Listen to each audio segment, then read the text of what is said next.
Viola, over here. The Academy Awards are not so white anymore. Who am I looking with at? three right over here, back here. Okay, I see you now. So the Academy Awards are not so white anymore, with 3 nominees in supporting actress category. Do you think it had anything to do with the complaints from last year? Have you ever had any offenses of like discrimination in your career? Yeah, I mean, everybody has had fences in this business. There's a lot of typecasting, age, sex, color, dark skin, light skin. Response to Oscars so white. No, I think that every nominee, from Naomi Harris to Octavia Spencer to Hidden Figures to Fences to Moonlight to Mahershala Ali, are there because they deserve to be there. They're not there because of the color of their skin. They've put in the work.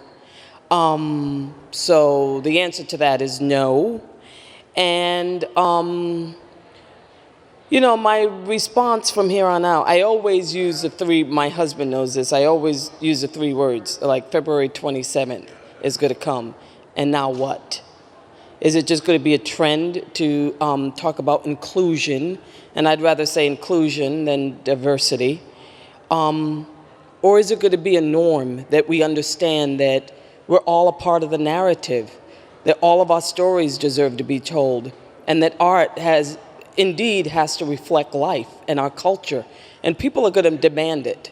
That's where we're at. We're not the Brady Bunch anymore. We're Blackish. We're fresh off the boat. You know, we're Jane the Virgin. You know, we're Stranger Things. We're a hodgepodge of cultures and races and sexes and sexualities. So, yeah, that's it. Hi, Viola. Congratulations. I'm Jaleesa from Black Tree. Hi. Huge fan. One thing that I admire about you as a young woman is you make it known about I am a black woman.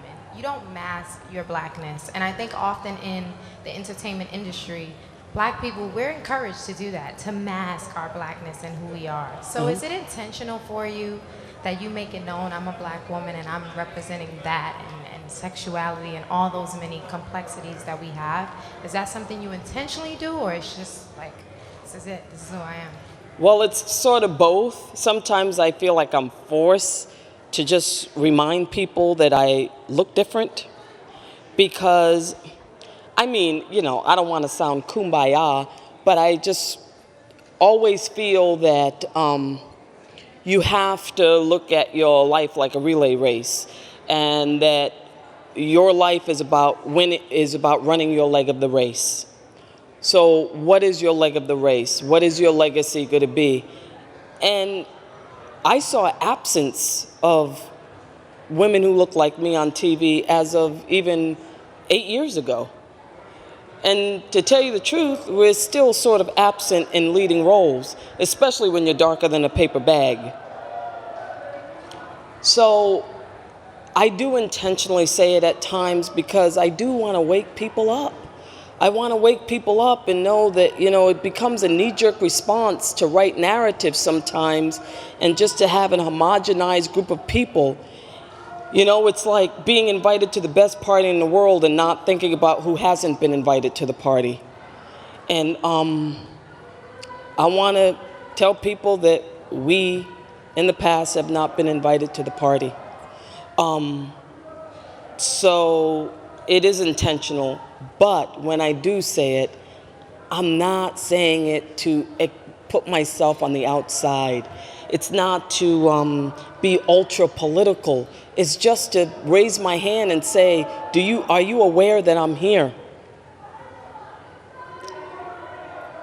And I'm sexual, and I have my own beauty, and I have a story that deserves to be told. That's it. Oh, Viola? Yeah. Look at that.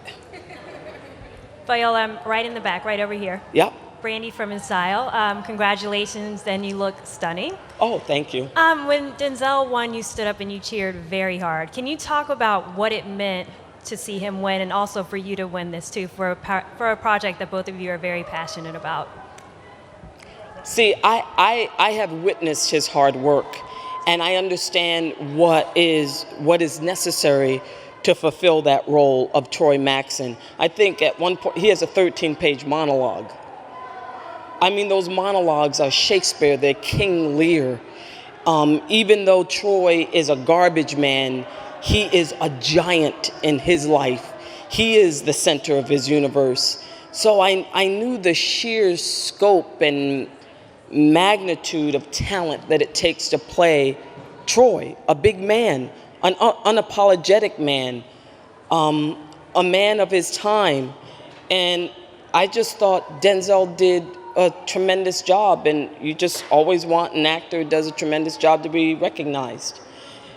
And that he cared so much about this project. I always say the thing that I love about Denzel is he didn't think the leaf or the sky or shooting the ground was more important than shooting the face of the actors. That's rare. So I think I blew his eardrum out, but hopefully he'll forgive me. And for me, August Wilson gave me my equity card. I became a professional actress in 1989 doing Joe Turner's Come and Gone at Trinity Rep in Providence. Israel Hicks directed it, and I thought I had made it. And that was the beginning of my career. So now I feel it's very apropos. It's come full circle. Okay, I'm all set. Thank you.